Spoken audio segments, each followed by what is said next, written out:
My mother called on a breezy Tuesday morning. I was just finishing up a logistics report for a medical supply client when her name lit up my phone. I answered with the usual guarded warmth I'd learned to adopt over the years. Isolde. She said, her voice syrupy, the kind she used when she wanted something. Your father's turning 70 next month. We were thinking maybe something nice. A gathering at the lake, perhaps. It would be lovely to have your support. That was all she said. No direct request, no budget mentioned. Just a lingering pause, as if waiting for me to read between the lines as I always had. I didn't ask questions. I didn't hesitate. Maybe some naive part of me still hoped that if I kept showing up financially, at least I'd finally be seen as more than a reliable pocketbook. So that afternoon, I wired $65,000 directly to the resort in Lake Geneva. The invoice covered everything: the private ballroom, full catering with 3 meal options, a jazz quartet, floral arrangements, family suite blocks, and even chartered shuttle buses from the city. A few days later, I sent a follow-up text to my mother. Let me know if you need help with the guest list or any logistics. Happy to support. She replied a day later. No worries, you're always busy. We'll handle the little things. You just focus on work. The word we nagged at me more than I wanted to admit. I tried to shake it off, convincing myself that I was overthinking, that of course I was included. But then, a week before the party, my cousin Elise posted a screenshot on Instagram of the digital invite, soft cream background, gold script lettering, honoring Grayson Varelli, 70 years of wisdom and warmth. I blinked, searching for my name. I wasn't listed as a co-host. I wasn't mentioned at all. I checked my email, my texts, even the spam folder. Nothing. No invite. No itinerary. I called my mother. Oh, Isolde, she laughed. You're so funny. You don't need a formal invitation. Besides, with your schedule, I figured you wouldn't want all that fuss. Her voice was light, but it landed like a stone. It wasn't the first time I'd been left out. Being needed was the only consistent way I'd ever been acknowledged in my family. And even then, not for who I was, just for what I could provide. When Cedric's first startup imploded because he'd spent more time designing hoodies than building a business plan, I sent him $12,000 to settle debts. A year later, I wired another 9 after his DUI court fees and lawyer expenses nearly landed him in jail. Marina's MBA was $48,000 and over 2 years paid in quiet monthly transfers, while she posted filtered selfies with lattes and conference badges. When her marriage collapsed, I covered the legal costs. My mother didn't ask. She just said, "You know how hard divorce can be for a woman." And then there was the mortgage. When Dad had his heart scare, I cleared the entire balance without hesitation. They were behind 4 months. I didn't even blink. I simply called the bank, cut the check, and moved on. Every expense had been logged. Every wire, every co-signed credit line, every emergency cash app. $341, $200. I never did it expecting repayment. I told myself it was love. I wanted to believe that eventually they'd see me as something more than the responsible sibling, the safety net, the backup plan. But love doesn't look like silence. Not one of them had ever visited my place, even though I lived just 45 minutes away. No one knew what color my kitchen tiles were, or how proud I was of the balcony garden I'd built with my own 2 hands. My last birthday. A group text from Marina with a happy B-day and no follow-up. When I had my appendix out last year, no one came. Not even a call. But when Cedric's car was towed or Marina needed a deposit for a new apartment, my phone lit up like clockwork. Even our family group chat was transactional, a thread of receipts disguised as conversation. The last message before the party debacle had been from Dad. "Your mom's card isn't working again. Can you check the limit?" That was the message that played in my head as I got dressed the day of the party. I arrived 30 minutes early. The sun hung low over Lake Geneva, casting warm gold across the glassy water and the pristine lawns of the resort. I had spent nearly 2 hours getting ready navy silk dress, a simple strand of pearls hair pulled into a low knot. Under my arm, I carried a silver gift box tied with a navy ribbon. Inside were 2 vintage timepieces restored and engraved with my parents' names. I'd found them at a collector's shop in Evanston and had the dials etched with Odell and Grayson, 50 years still ticking. It wasn't just a gift. It was hope wrapped in walnut and velvet. The concierge smiled as I stepped up to the check-in table. "Name, please, Isolde Varelli," I said. "Daughter of the hosts." Her fingers paused over the tablet screen. A moment passed, then another. "I'm sorry," she said, blinking. "I don't see your name on the guest list." I tilted my head. There must be a mistake. I'm the one who paid the deposit. She looked flustered and radioed for the event manager. While we waited, I caught glimpses through the glass doors, Morena near the bar in a fitted emerald dress, Cedric laughing with a group of men near the fireplace. I couldn't see my parents yet, but it didn't take long. They emerged together. My father's tux was crisp, his face unreadable. My mother wore a silver gown I'd never seen before. "Isolde," he said flatly. "What are you doing here?" I held up the gift. "I came to celebrate. I paid for this, remember?" He gave a tight smile. "You always think money makes you belong. It doesn't." My mouth went dry. "I'm your daughter." He didn't blink. "This is a private affair. We didn't think you'd want to be here." I stepped back as his hand lifted toward security. "Escort her out, please." And just before they turned away, he muttered loud enough for me to hear, "Leeches don't get invitations." I didn't cry. Not then. I just gripped the gift tighter and walked past the string-lit hedges, every step colder than the last, as I drove home in silence. I didn't remember the drive home. I only knew I was sitting at my kitchen table, the silver-wrapped gift box untouched on the counter behind me, its ribbon fraying at the edges from how tightly I'd clutched it. My heels were still on, but I didn't have the energy to care. I opened my laptop, not out of purpose, but reflex. My fingers moved faster than my thoughts. A few clicks and the folder popped open. Family subsidies. It had started as a simple Excel sheet years ago in an attempt to organize a few transfers and loans. But over time, it grew into something colder, more exact. I hadn't realized how detailed it had become until I was staring at it. Now, every line dated, categorized, annotated.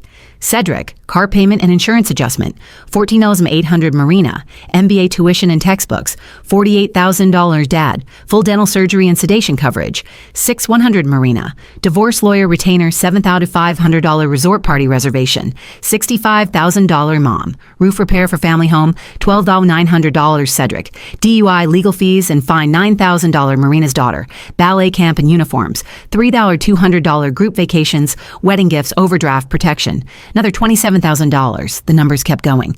Total $358, $620.37. I sat back stunned. And still, I could hear his voice clear as glass leeches don't get invitations. I blinked as if that might erase the last 12 hours or the last 12 years. But the truth was inked into those cells. The betrayal hadn't been sudden. It had been systematic. And through it all, I had said nothing. I had paid quietly. Smiled quietly, shrunk quietly, until now. I reached for my phone, then stopped. I didn't want to yell. I didn't want to beg. I just wanted the bleeding to stop. I closed the spreadsheet, but not before renaming the file Final Statement. I opened a clean browser window and logged into my bank. I didn't rage. I didn't cry. I didn't call anyone. Instead, I poured a glass of water, sat back down at the kitchen table, and started cutting the wires they'd wrapped around me, one by one. First, I logged into every bank account and credit line I had access to. I removed my parents as authorized users, Cedric and Marina too. I canceled every co-signed card, froze the joint emergency account, and flagged over a dozen recent transactions for review wine upgrades, shuttle rentals, boutique hotel charges in Lake Geneva. I sent a single email to the entire family thread. No greeting. No apology. Effective immediately, you are no longer permitted to use any account card or financial instrument tied to my name. Any attempt will be reported as unauthorized access and treated as fraud. This is not a discussion. I read it twice before hitting send.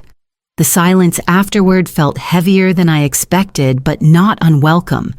It was the weight of reclaimed space. By the time I crawled into bed, it was after 2. My body throbbed with exhaustion, but my mind was still and strangely light, like I had finally exhaled after years of holding my breath. I slept with the windows cracked open. No white noise, no email alerts, just the quiet sound of my life, finally mine. When I woke the next morning, the storm had arrived. 4 missed calls from my mother, 2 from Cedric, 1 voicemail from Marina that began with a hiss and ended in a scream. What did you do? The hotel says our rooms were canceled. Mom's crying and Dad's lost it. You always have to make everything about you. I watched the screen go dark and set the phone down. A second notification blinked to life. The hotel reservation had been reversed. My account refunded in full. I didn't call them. I hadn't needed to. I'd simply pulled the funding and the party, like everything else, collapsed without me.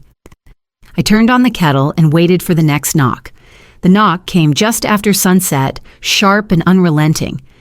I opened the door to find all 4 of them standing there. My mother, my father, Cedric, and Marina. Their faces were red with fury, their postures rigid with indignation. You ruined everything, my mother spat before she'd even crossed the threshold. We had plans.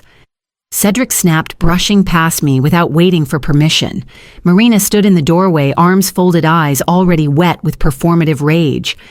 You're bitter and cruel and petty. I didn't respond. I walked into the dining room and pulled out the chair at the head of the table, the same chair where I'd sat so many times thinking of ways to save them. On the table was a neat stack of papers, my spreadsheet printed and organized by year, by recipient, by amount. I slid it forward with 2 fingers. You wanted to talk. Let's start with the facts. Cedric scoffed. My father stayed silent, jaw tight. My mother's hand hovered over the pages but didn't touch them. Every line on that document is money I gave you, I said. Not lent gave.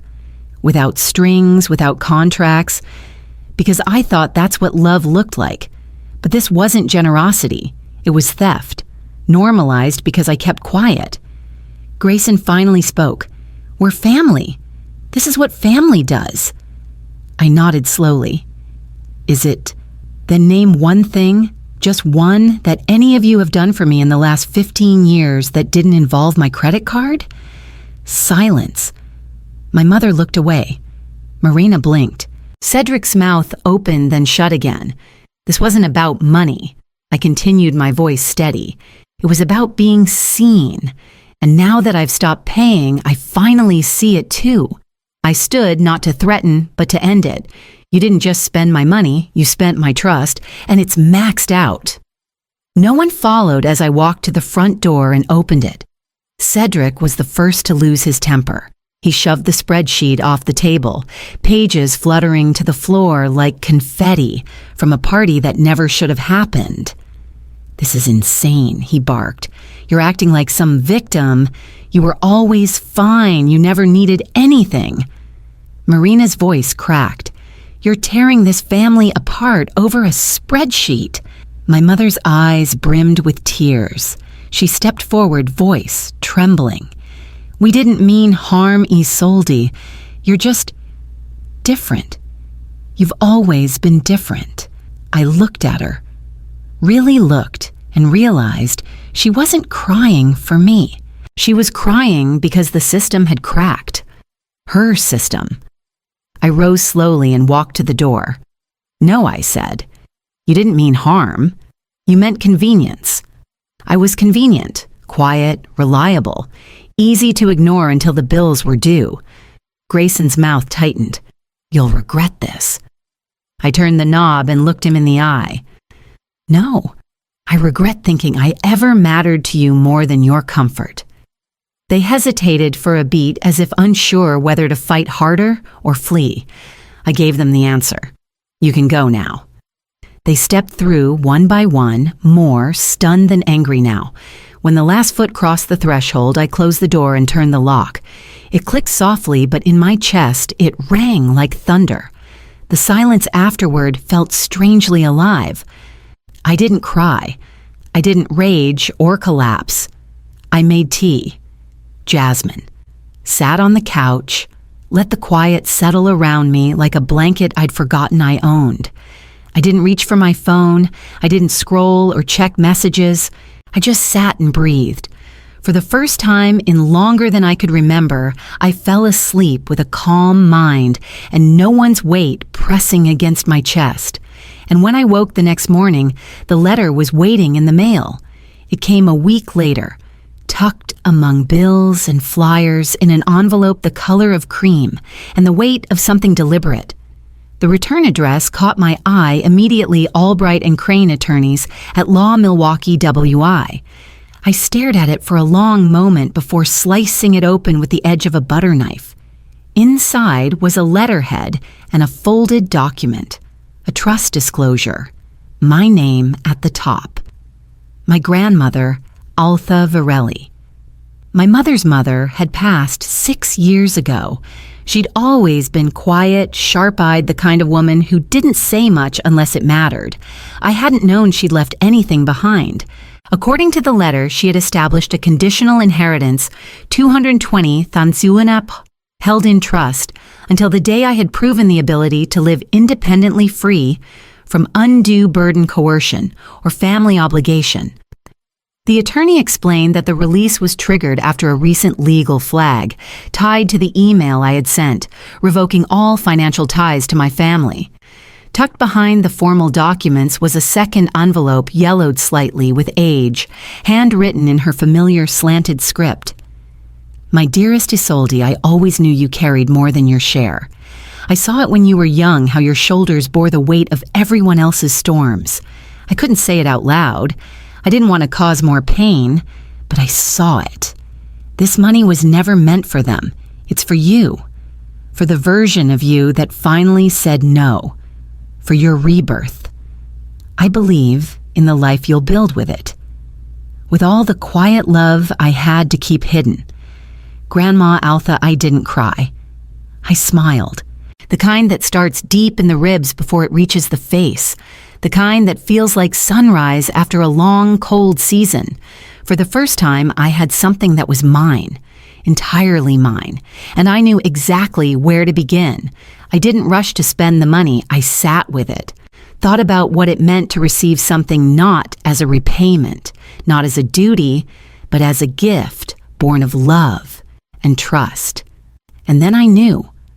I used a portion of the inheritance to establish the Altha Fund named in my grandmother's honor, a small but powerful micro-grant program for women disentangling themselves from financial control by parents' partners or anyone who used love as leverage. We launched with 3 grants. Each recipient came with a story that sounded eerily familiar. A woman trying to afford night school without her father's strings attached a single mother reclaiming her name from a ruined credit line, a daughter who had been co-signed into silence. But the fund was only one piece. The other was quieter, closer. Each month, I hosted a dinner in my home, just 8 chairs, one long table, Kemi, my assistant, who balanced 2 jobs while raising her son, Professor Levin, who once helped me negotiate my first salary and still sent Christmas cards, Maya, the 20-something from 2 floors down who was drowning in student loan interest and never asked for help, only advice, Elise, my cousin, one of the few who'd quietly messaged me after the party fiasco I saw what happened. I'm so sorry. Others rotated in, but the energy stayed the same. No one asked for money. No one complained that I hadn't done enough. No one stared at the door waiting for a handout to walk in. We passed food, poured wine, lit candles, and laughed, not out of obligation, out of genuine warmth. I watched as people leaned in toward each other, not away. There was no tension in the air, no hunger I was required to fill. I finally had a table where I wasn't a servant or a symbol of guilt or a silent sponsor. I was just me, Isolde. And that Christmas, for the first time, the silence from my family didn't sting. Christmas came softly that year, without fanfare, without noise. No calls from my parents, no passive-aggressive messages from Marina, no last-minute emergencies from Cedric. Just the kind of silence that used to ache but now felt like clean air after too much smoke. I spent the morning writing out 10 holiday cards by hand, each addressed to someone who had sat at my table this year.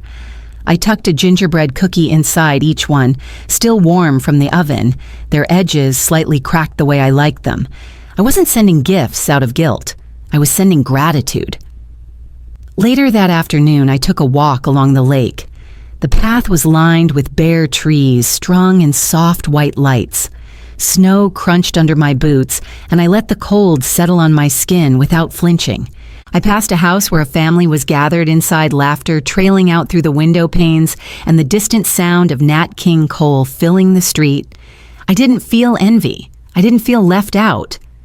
I smiled, not because I didn't remember what I'd lost, but because I finally understood it had never really been mine to begin with. The family I tried to earn had only seen me as useful. They called me a beggar. But I was the one holding up the roof the entire time.